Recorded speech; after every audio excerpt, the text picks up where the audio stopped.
Bonjour, le Club Emploi, Cadre Emploi, Le Figaro Économie revient cette semaine sur l'actualité de l'emploi avec un combattant des discriminations en entreprise, Alain Gavant. Bonjour. Bonjour. Vous dirigez le cabinet de recrutement Alain Gavant Consultant, mais vous êtes aussi le président de l'association À compétences égales, qui regroupe 46 cabinets de recrutement très engagés, ouvertement engagés dans ces luttes contre les discriminations à l'embauche. Alors j'imagine que cette semaine, vous avez suivi les rebondissements de l'affaire Walmart aux États-Unis. 1,5 million de femmes vont attaquer collectivement leur employeur pour discrimination sexiste. Alain Gavant, vous les comprenez, vous, ces femmes ? Alors, je les comprends, oui, bien sûr, car ce n'est pas un phénomène nouveau. Aujourd'hui, il y a un accord sur le fait qu'il y a des problèmes d'inégalité en ce qui concerne le genre. Ces inégalités sont salariales, mais c'est aussi des questions de plafond de verre et de parois de verre, c'est-à-dire que les femmes sont cantonnées à certains postes, elles ne peuvent pas évoluer autant. Alors, d'après vous, justement, un PDG qui souhaite rééquilibrer les salaires hommes-femmes a un arsenal de mesures qu'il peut mettre en place, lesquelles ? Alors tout d'abord, c'est déjà faire le constat de cette différence de rémunération. Donc il y a des outils de type rapport de situation comparé. Et puis il y a toute une série d'actions à mener pour permettre aux femmes d'être promues à un certain nombre de postes. Donc avec peut-être de l'accompagnement, comme par exemple du mentoring, du coaching.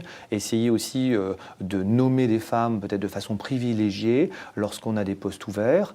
Donc en donnant quelques coups de pouce pour permettre. Ça se fait déjà dans beaucoup d'entreprises. Aujourd'hui, on va dire que tous les grands groupes du CAC 40 travaillent sur ces questions. Sur les questions d'inégalité de salaire, est-ce qu'on peut leur conseiller, est-ce qu'il existe des entreprises qui ont dédié un budget de rattrapage de ces inégalités ? Beaucoup d'entreprises, pratiquement toutes les entreprises du CAC 40 ont travaillé sur ces questions. Une question sur les salaires des cadres maintenant. En 2011, les augmentations ne devraient pas dépasser 2,5% en moyenne. D'après vous, est-ce que ça va pousser les cadres à changer d'entreprise ?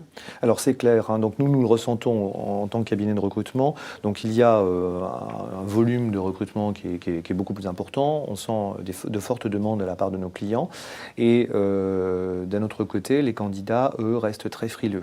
Maintenant, si les salaires n'augmentent pas, on va avoir un argument à proposer. Et effectivement, les augmentations salariales, elles vont se faire par la voie du recrutement externe. Et ça, c'est évident.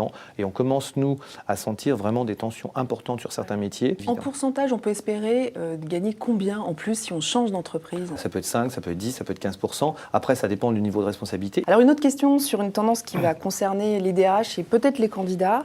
Aujourd'hui, des agences de notation ne notent plus seulement les performances financières, économiques des entreprises, mais aussi leurs performances sociales, comme les systèmes de rémunération, la qualité des mutuelles proposées, on l'a dit. Est-ce que vous pensez qu'en ces temps de crise, parce qu'on n'en est pas tout à fait sorti, il y aura beaucoup d'entreprises candidates à ce type de notation ? Alors, il faut savoir que cette notation extra-financière, elle est soit sollicitée, c'est-à-dire que c'est l'entreprise qui demande à être notée, évaluée sur sa responsabilité sociale, et donc cette information est délivrée pour améliorer le management. Et puis, il y a l'information qui se fait à l'insu de l'entreprise pour les investisseurs. Et les investisseurs, eux, vont regarder la qualité de la responsabilité sociale de l'entreprise et en fonction de cela, vont, opter pour telle ou telle entreprise au niveau des investissements. C'est aujourd'hui 15% de l'investissement aux États-Unis, donc ça commence à être vraiment très important. Il est clair que ça va intéresser les RH qui vont se sentir aussi de plus en plus évalués. En France, citons des agences comme BMJ Ratings ou Vigeo, très connues.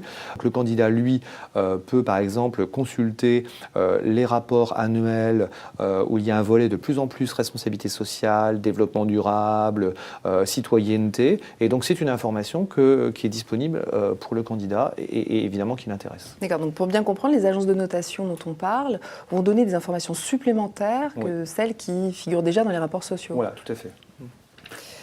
Et une dernière question qu'a souhaité vous poser un internaute. D'accord. Voici la question. Le CV anonyme est-il encore une bonne idée alors que les candidats dévoilent plein d'infos privées sur les réseaux sociaux ?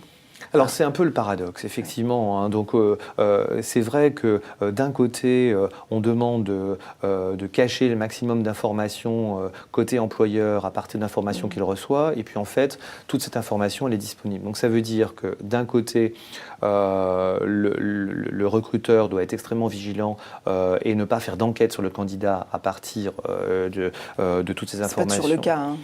Bien sûr, mais en tout cas, nous avons mis en place une charte réseaux sociaux, recrutement et Internet qui va dans le sens d'une régulation et qui va inciter le recruteur à être très vigilant et ne pas aller vers de l'intrusion côté candidat. Combien Ça, c'est un d'entreprises premier en point. ont signé, cette, Pour l'instant, ce sont toutes les têtes de réseau, c'est-à-dire Syntec, MEDEF, ANDRH, tous les acteurs, tous les job boards aussi importants. Et ensuite, ces job boards, ces mouvements patronaux vont inciter leurs propres adhérents à signer cette charte. Donc ça, c'est le côté entreprise, recruteur. Côté candidat, on assiste quand même il y a un effet lié au CV anonyme qui fait que les candidats finalement vont donner moins d'informations privées sur leur CV ou sur leur lettre de candidature, parce qu'aujourd'hui on considère de plus en plus que finalement une rencontre, c'est essentiellement une rencontre autour de la compétence et que toute une série d'informations ne sont pas nécessaires, comme le fait d'être marié, divorcé, d'avoir 3 enfants en bas âge. Ça ne nous intéresse pas.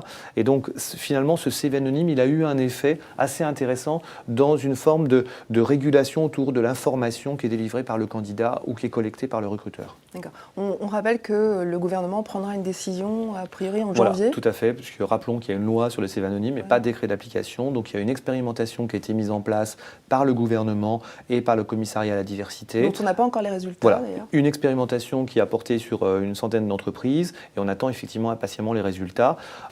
Alain Gavant, merci d'avoir participé à ce Club Emploi. On se retrouve dans une semaine pour un nouveau regard sur l'actualité de l'emploi.